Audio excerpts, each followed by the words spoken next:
A few days after Jesus met his followers or disciples at the river Jordan, he came with these men to a town in Galilee called Cana to be present at a wedding. In those lands, a feast was always held at a wedding, and often the friends of those who were married stayed several days, eating and drinking together. The mother of Jesus was at this wedding as a friend of the family, for Nazareth, where she lived, was quite near to Cana. Before the wedding feast was over, all the wine had been used, and there was no more for the guests to drink. The mother of Jesus knew that her son had the power to do whatever he chose, and she said to him, "They have no wine." Jesus said to her, "O woman, what have I to do with thee? My hour is not yet come." But his mother knew that Jesus would in some way help the people in their need, and she said to the servants who were waiting at the table, "Whatever he tells you to do, be sure to do it." In the dining hall were standing 6 large stone jars, each about as large as a barrel, holding 25 gallons. These jars held water for washing, as the Jews washed their hands before every meal and washed their feet as often as they came from walking in the street, since they wore no shoes but only sandals. Jesus said to the servants, "Fill the jars with water." The servants obeyed Jesus and filled the jars up to the brim.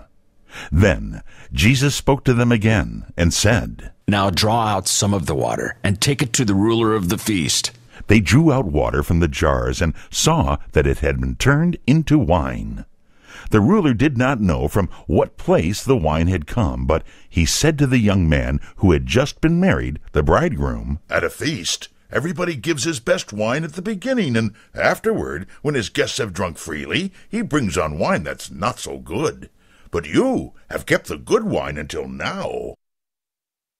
This was the first time that Jesus used the power that God had given him to do what no other man could do.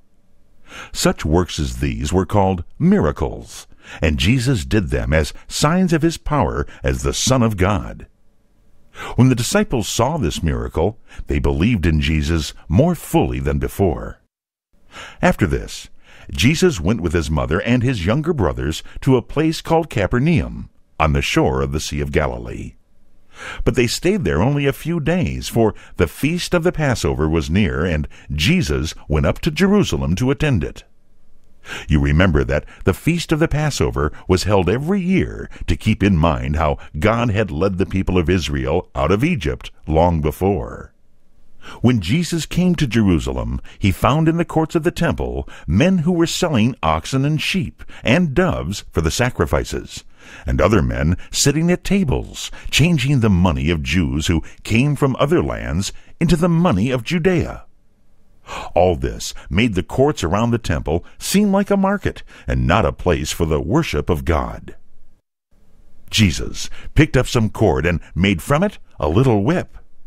With it he began to drive out of the temple all of the buyers and sellers. He was but one, and they were many, but such power was in his look that they ran before him. He drove the men and the sheep and the oxen.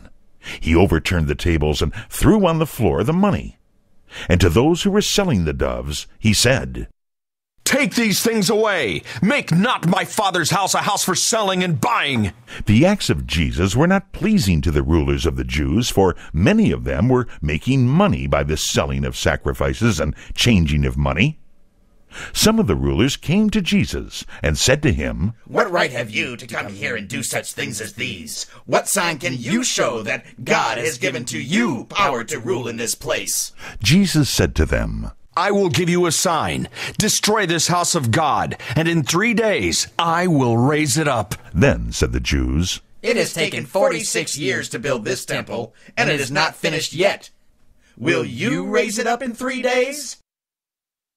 But Jesus did not mean that temple on Mount Moriah.